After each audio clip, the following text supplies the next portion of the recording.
नमस्कार, मैं हूं आपके साथ देवेंद्र कुशवाहा और आप देख रहे हैं एमपी का लोकप्रिय डिबेट शो आमना सामना। आज आमना सामना में हम आपको कराएंगे एमपी के ऐसे ज्वलंत सवालों से सामना जिसका जवाब जानना जरूरी है। तो आइए शुरू करते हैं न्यूज आवर का विशेष कार्यक्रम आमना सामना।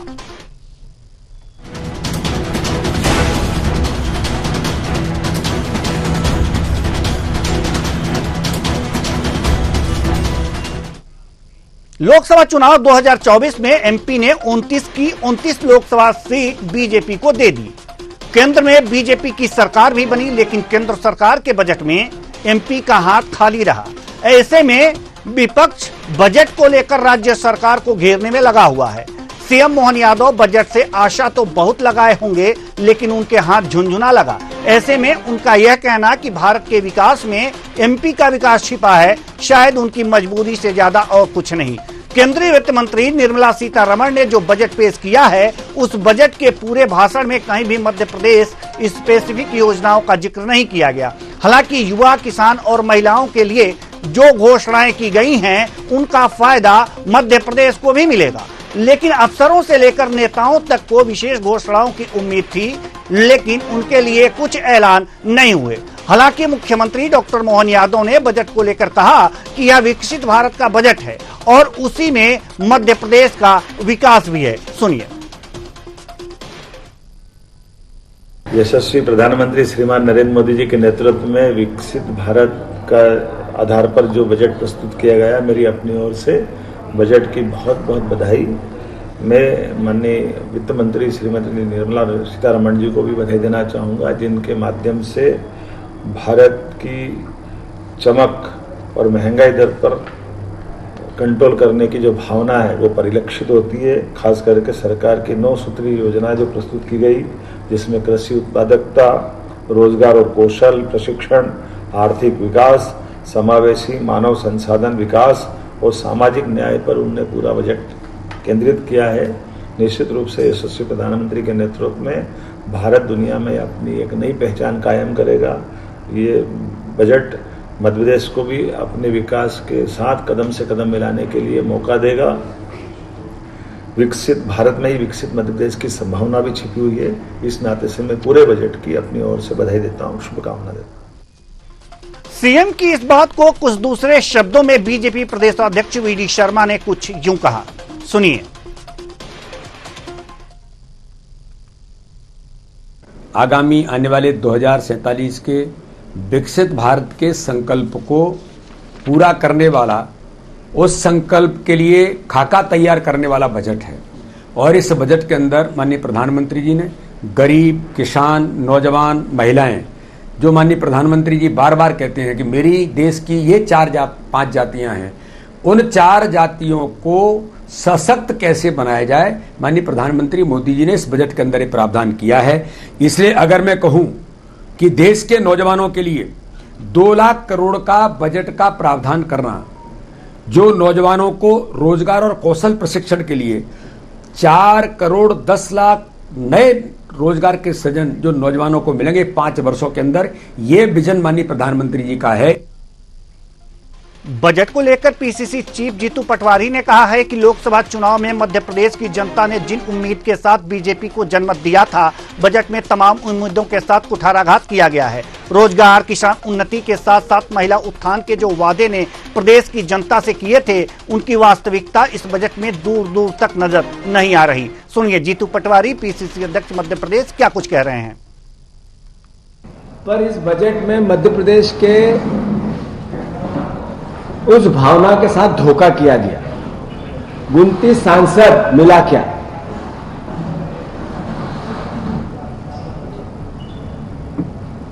बहुत प्रोपोगेंडा किया गया था निर्भया फंड का। राजधानी है मध्य प्रदेश महिलाओं के अत्याचार की। किसानों की आय को लेकर, किसानों की इनकम को लेकर बड़ी बड़ी बातें कही गई थी। 2700 और 3100 के धान और गेहूं के दाम की गारंटी थी, मोदी गारंटी। मध्य प्रदेश को झुंझुना मिला। पहले 2 करोड़ लोगों को रोजगार, युवाओं को रोजगार देने की बात थी, अब कह रहे हैं 4 करोड़ को देंगे। 80 लाख अलग अलग तरीके से विस्तृत की गई। महंगाई दुनिया में सबसे ज्यादा कहीं है, पाकिस्तान और बांग्लादेश से तो देश में, हमारे देश में है।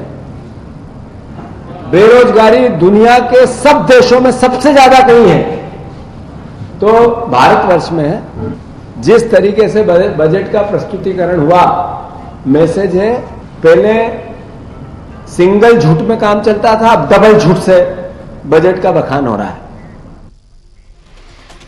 ऐसा नहीं है कि पटवारी जी की बातें पूरी तरह से सही हैं। इस बजट में एमपी को मिला तो है, क्या मिला है आइए ग्राफिक्स के माध्यम से जान लेते हैं।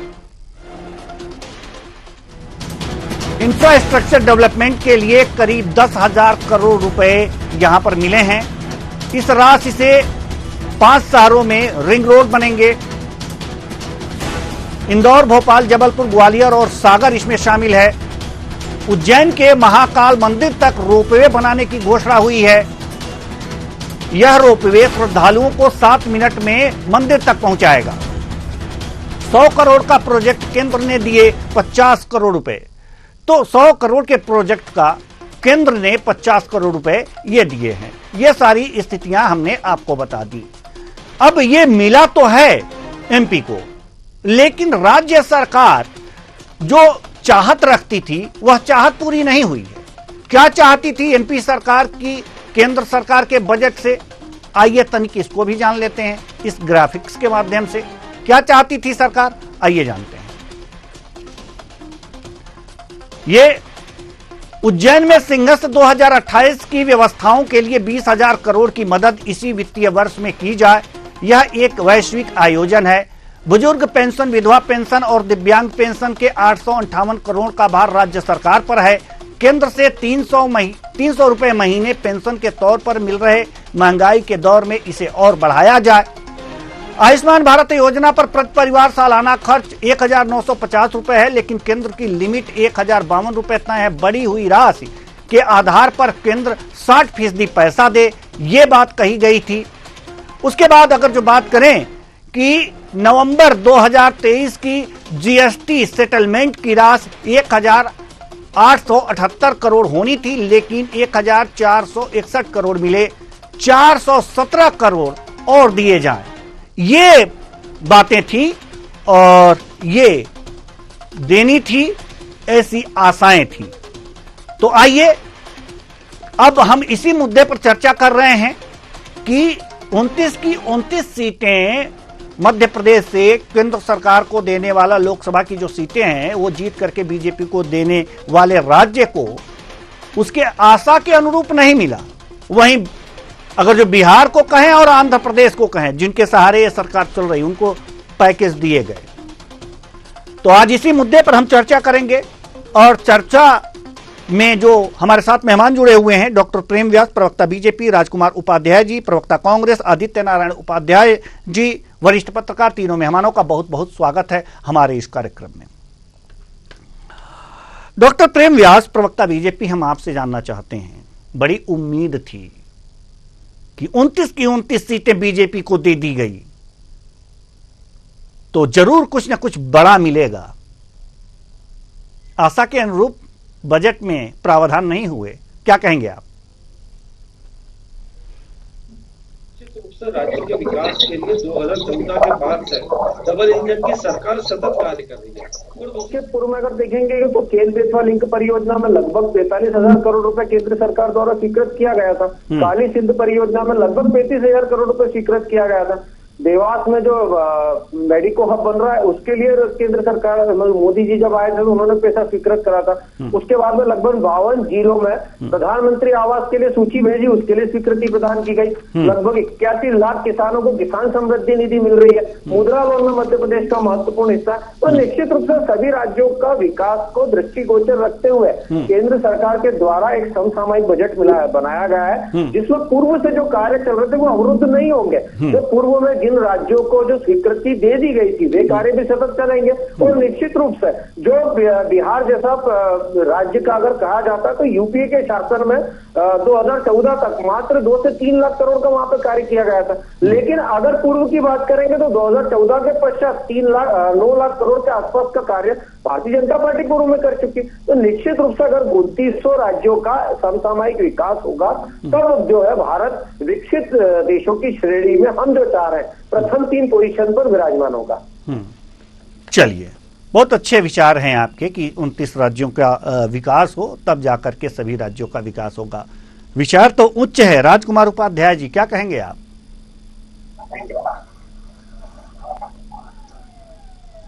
और धरातल पर बात करना अलग है। आज मध्य प्रदेश की 29 सीटें भारतीय जनता पार्टी को जनता ने सौंपी है। हम सिरोधार करके बैठे हैं और सम्मान करते हैं जनादेश का। परंतु जनता को जिन चीजों की आवश्यकता थी उसकी आपूर्ति भारतीय जनता पार्टी गठबंधन एनडीए सरकार करने में अक्षम साबित हो रही है। उन्हें लग रहा है कि भारतीय जनता पार्टी को लगातार यहाँ से जीत मिलती है, बहुमत मिलता है, सत्ता के लिए संख्या बल मिलता है, हम इन्हें कुछ दें या नहीं दें इनको कोई फर्क नहीं पड़ेगा। आप देख लीजिए, किसान परेशान है, नौजवान परेशान है, महंगाई के लिए आम आदमी महिलाएं परेशान है। तो स्वास्थ्य सेवाएं, शिक्षा और जहां तक आपको आज देखेंगे पानी, बाढ़ की स्थिति, आवागमन की सुविधा के लिए भी थोड़ी सी बारिश होने पर भी आज भीषण समस्या स्थानीय स्तर से लेकर पूरे प्रदेश में बहुव्यापी समस्या हो गई है। आप देखिए, पहले स्मार्ट सिटी की घोषणाएं हुई, स्मार्ट सिटियों का हाल देश देख रहा है, प्रदेश देख रहा है, प्रदेश की जनता देख रही है। रोजगार की बात करें तो रोजगार निर्माण सृजन कहाँ से होगा? आपने पहले भी पूर्व मुख्यमंत्री शिवराज जी ने बहुत इन्वेस्टर समिट करी, पर उनका कोई धरातल पर कोई भी जो हम प्रयोजन सफल होते थे का बिल्कुल नहीं आ रहा है। वहीं आप फिर से उसके लिए लगातार इन्वेस्टर समिट के लिए जगह जगह जा रहे हैं, करोड़ों लाखों रुपए खर्च करके इन्वेस्टर समिट कर रहे हैं, परंतु उसके लिए युवाओं को रोजगार सृजन कहाँ हो पा रहा? आज भी रोजगार के लिए युवा लगातार आप देखिए रेलिंग तोड़ रहे हैं। थोड़ी सी नहीं देखिए, नहीं उपाध्याय जी इंफ्रास्ट्रक्चर डेवलपमेंट के लिए करीब 10,000 करोड़ रुपए तो दे रही है ना सरकार। इसका उपयोग नहीं बताए कहा, पहले भी इंफ्रास्ट्रक्चर की भी किया। आज आप एक छोटे से बताइए कि गांवों को आदर्श ग्राम योजना के लिए सांसदों ने गोद दिया था और आदर्श ग्राम की जो योजना है वो धरातल पर नहीं है। अभी हाल ही की मध्य प्रदेश के ही हमारे नर्मदापुरम से लेके इटारसी नगर के पास ही 3 किलोमीटर दूर एक सोना सावरी ग्राम है। आज वहाँ के नाले के ऊपर भीषण समस्या उत्पन्न है निर्माण को लेकर। तो ये निर्माण की अनुमति कौन देता है? अधिकारियों ने वहाँ का आवागमन अवरुद्ध हो रहा 7-7 घंटे, इस पर कौन जवाब देगा? ये इंफ्रास्ट्रक्चर की स्थिति है। वहाँ अधिकारी और कर्मचारियों को देखना चाहिए किसने अनुमति दी, किसने नाले के निर्माण का भौतिक सत्यापन करके देखिए कि क्यों नाले का पानी उल्टा शहर और उस गांव के दोनों के बीच आवागमन अवरुद्ध कर रहा है। 7-7 घंटे लोग आवागमन नहीं कर पा रहे हैं। तो ये जन समस्या है। ये है इंफ्रास्ट्रक्चर की कहानी। आज अधिकारियों को वहाँ भौतिक सत्यापन करके देखना चाहिए। ये एक अभी तत्काल की आपको मैं समस्या बता रहा हूँ। फिर आप किसानों को भी उसी में समस्याएं हैं। तो बहुत सारी चीजों की समस्या है। जीएसटी में कहीं किसानों को कोई राहत नहीं है उनके उपकरणों पर। आप कह रहे हैं रोजगार देंगे, कैसे रोजगार देंगे? आएंगे रोजगार कैसे करेंगे? जी आएंगे, इस पे भी चर्चा करेंगे और डॉक्टर प्रेम व्यास से जवाब लेंगे। हमारे साथ वरिष्ठ पत्रकार आदित्य नारायण उपाध्याय जी भी जुड़े हुए हैं। आपने सुना दोनों मेहमानों का और वास्तव में मध्य प्रदेश की परिस्थितियों से आप अवगत हैं। जिस तरह से पूरी 29 की 29 सीटें एकदम क्लीन, कांग्रेस और अदर पार्टियों को क्लीन स्वीप करके सीधे सीधे सारी सीटें बीजेपी को चली गई। बजट को देखकर क्या लगता है? दिल में है, पॉकेट में नहीं है। क्या कहेंगे? देखिए, ऐसा है कि ये जग जाहिर है कि जो सबसे ज्यादा शरारती बच्चे होते हैं उनकी जिद पहले पूरी की जाती है जी। तो ये केंद्र का बजट और बिहार और आंध्र प्रदेश का उसमें वित्त मंत्री जी द्वारा जिक्र किया जाना और मध्य प्रदेश का नाम तक ना लेना बजट भाषण में, ये इसको इस सब पूरे घटनाक्रम को देख करके मुझे बस यही बात याद आई कि जिद्दी बच्चों की ये पूरी की जाएगी और जब जो बच्चा शांति से अपना काम करता है, मतलब मध्य प्रदेश केंद्र में जो सरकार आज बनी है उस सरकार में 100% परफॉर्मेंस दिखा करके मध्य प्रदेश उस सरकार का आधार स्तंभ है। तो अपने आधार स्तंभ की ओर जो है सरकार की इस तरीके से जो एक तरह से मैं तो कहूंगा कि अनदेखी की गई है बजट में। तो सही बात तो ये है कि हम भी चाहते थे पूरा मध्य प्रदेश, और मुझे लगता है कि हमारी मध्य प्रदेश की सरकार भी आशा भरी निगाहों से देख रही होगी। ये अलग बात है कि अपनी अपनी राजनीतिक मजबूरियां रहती हैं, प्रतिक्रिया जिसको देना है वो वैसे ही देगा, लेकिन प्रदेश से सब प्यार करते हैं, प्रदेश का विकास सब चाहते हैं और हमारे स्थानीय प्रदेश स्तर के नेताओं की अपील को देख करके ही लोगों ने वोट दिए थे कहीं ना कहीं। तो निश्चित तौर पर लोगों की उम्मीद जो है इससे थोड़ी सी मायूसी जरूर आई है। हालांकि ये निश्चित तौर पर सही है कि जो केंद्र सरकार की विभिन्न योजनाओं में जो घोषणाएं होती है बजट की, वो सभी जगह समान वितरित होती है, लेकिन केंद्र सरकार के लिए मध्य प्रदेश का जो समर्पण है, मध्य प्रदेश की जनता का जो समर्पण है वो और राज्यों की तुलना में समान नहीं है। जिसका जैसा समर्पण उसको वैसा जो है प्रतिफल मिलना चाहिए, लेकिन वैसा नहीं मिल रहा है, इस बात का अफसोस है। तो कुल मिला के बात मैं यही कहूंगा कि मध्य प्रदेश के आम जनता की जो भावनाएं हैं इस बजट से पूरी तो नहीं हुई है, पूरी नहीं हुई है, इसलिए थोड़ी सी निराशा है। लेकिन एक वाकया हमें याद आता है, बहुत पुराना नहीं है, करीब करीब 10 वर्षों पुराना है, और हमारे दादाजी, अब एक उदाहरण दे रहे हैं डॉक्टर प्रेम व्यास जी, ध्यान से सुनिएगा। हमारे दादाजी 2 बार के प्रयास के बाद, यानी कि 2-5-5 हारने के बाद ग्राम प्रधान का चुनाव लड़ रहे थे, तो 2 बार हारने के बाद तीसरी बार उनको विजय मिली। और जब विजय मिली तो जो अपने लोग थे उनको ये कहते थे कि ठीक है, आप लोग तो अपने हो, कोई बात नहीं है, आपको इस योजनाओं का लाभ दे दिया जाएगा। वो विपक्षी वाला आया है उसको पहले दे दिया जाए। तर्क यह था कि अपने दुश्मन को पहले ज्यादा सम्मान दिया जाता है अगर जो दरवाजे पे आए, उनका तर्क यह था। परिणाम क्या रहा कि 5 साल बाद जब फिर चुनाव में गए तो विपक्षी वाला जीत गया, फिर हार गए। क्या स्थिति अगर जो इस तरह से इग्नोर होगा और वही अपने हैं, आप तो दिल में हैं, आप तो मेरे दिल में रहते हैं, पैकेट में नहीं रहते हैं, तो बगैर पैकेट का काम होता नहीं है। तो क्या अगले 4 सालों में आशा करे कि हां अभी 4 और बजट पेश करेंगे तो इसमें कुछ मध्य प्रदेश को मिल जाएगा, संतोष दिलाएंगे क्या आप? देखिए देवेंद्र जी, निश्चित रूप से एक बहुत अच्छी कहावत है कि ताई की मूंछ होती तो ताया होती। अब देखिए, मध्य प्रदेश में पूर्व में जो कार्य किए गए थे उसको दृष्टिगोचर करते हुए जनता ने अभूतपूर्व समर्थन दिया। पहले कार्य करके बताना पड़ता है, तब जनता समर्थन देती है। पूर्व में जैसे मैंने कहा कि अगर शौचालयों का निर्माण हुआ तो मध्य प्रदेश में उसमें बहुत अभूतपूर्व भूमिका रही। 52 जिलों 55 जिलों में से 52 जिलों में प्रधानमंत्री आवास की योजना का लाभ मिलना, क्या ये केंद्र सरकार द्वारा नहीं था? क्या 81 लाख किसानों को सम्मान निधि जो मिल रही है अलग अलग जिलों में, क्या वो केंद्र सरकार द्वारा नहीं मिलता? एनएमडीसी की माइंस को लेकर कुछ कानूनी उलझने थी खजुराहो में, उसको केंद्र सरकार द्वारा जो। अरे सर, हमें आप ये बताइए, कहां आप ढोल पीट रहे हैं, कहां ढोल पीट रहे हैं? ये पूरा डिटेल है हमारे पास। इस बजट में यही आपको अतिरिक्त मिला है ना, करीब 10,000 करोड़ रुपए, और 100 करोड़ के प्रोजेक्ट पर 50 करोड़ रुपए केंद्र सरकार दे रही है। बाकी तो सभी राज्यों को जो दे रही है वही तो पा रहे हैं आप। जब पैसे नहीं रहेंगे तो काम कहां से करेंगे? आप जरा हमें यह बता दीजिए। अतिरिक्त पैसे नहीं रहेंगे तो आपने अतिरिक्त पूरे भारत में एक नजीर पेश किया है। ये पूरे राज्य की पूरी सीटें ले गए हैं। आपकी योग्यता, वास्तव में संगठन जो मजबूती से काम किया है, क्या जनता के बीच जाकर के कहेंगे?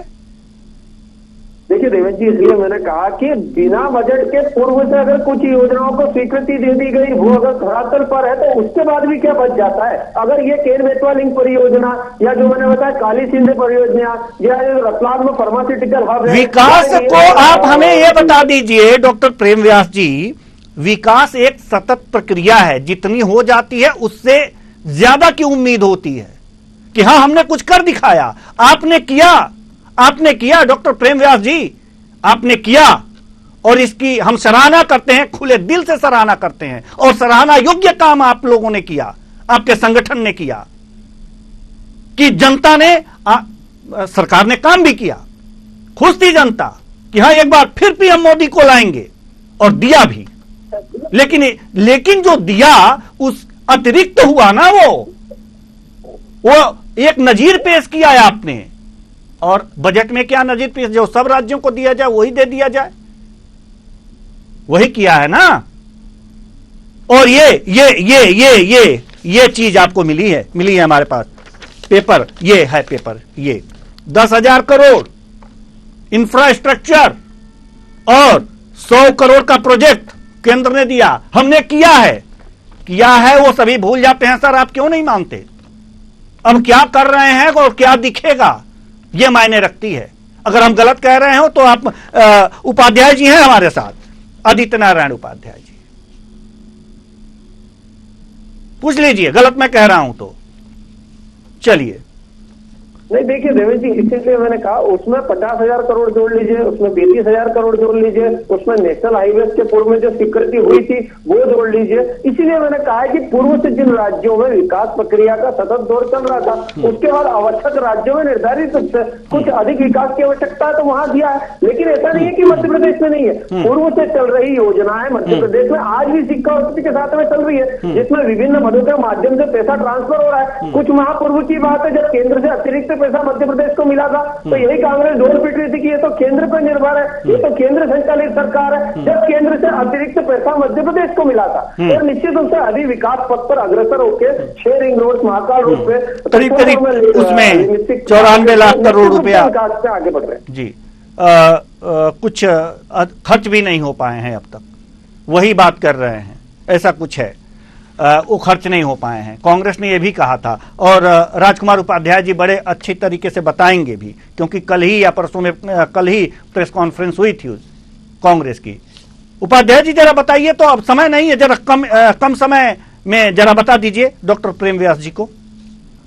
ये बहुत बड़ी कल हमारी पूरी पत्रकार वार्ता सारे अखबार में छपी है, सारी मीडिया चैनलों पे चली है, जीतू पटवारी जी ने ली है, हमारे केंद्रीय नेतृत्व में ली है। तो मैं उन बातों को ज्यादा ना बोलते, मैं फिर एक बात कहना चाहता हूँ कि बिहार और आंध्र प्रदेश को बजट ज्यादा देने पर कुर्सी बचाने का प्रयास करके ये बजट का आप देख ही रही है जनता, और जनता देख रही है कि मध्य प्रदेश में स्वास्थ्य, रोजगार, किसानों की एमएसपी के लिए कोई योजना बजट में नहीं आई है। मध्य प्रदेश का नाम तो वो इसलिए नहीं लेंगे जो नहीं मालूम अपने सरकार दे रहे हैं।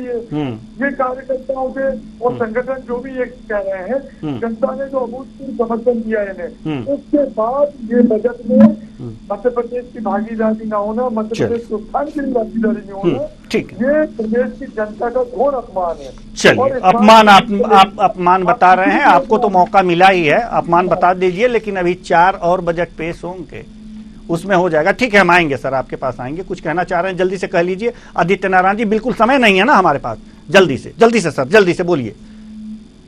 प्रेम व्यास जी। देखिए देखिए जो कुछ चीजों में सिर्फ 2 लाइन में देखूंगा। बेरोजगारी की बात प्रेस कॉन्फ्रेंस में करी गई थी, 10 साल में कांग्रेस के 6% थी, आज 3% है। महंगाई की बात करी गई थी, 12% कांग्रेस के राज में थी, आज 5% है। ग्रोथ रेट की बात की गई थी, कांग्रेस के शासन में 5% थी, आज लगभग 8% है। प्रधानमंत्री ग्राम सड़क जोड़ो योजना 2000 में अटल जी के शासन में चालू हुई और अभी उसी को निरंतरता प्रदान करते हुए लगभग 25,000 ग्रामीण बस्तियों में सभी मौसम के अनुकूल सड़कें बना रहे हैं। चलिए ठीक है। आदित्य नारायण जी, क्या लगता है आपको कि जो डॉक्टर प्रेम व्यास जी गिना रहे हैं, मजबूरी में गिनाना मजबूरी है? ठीक है, उनकी बात अपनी जगह पे ठीक है, लेकिन मेरा इसमें 2 बिंदुओं की तरफ ध्यान दिलाने की विशेष इच्छा है कि एक तो जीएसटी सेटलमेंट का मध्य प्रदेश का हिस्सा जो करोड़ों रुपए बकाया है, हमने सिर्फ अपना ही हिस्सा मांगा था, वह भी नहीं मिला, उसके बारे में भी कुछ जिक्र नहीं हुआ।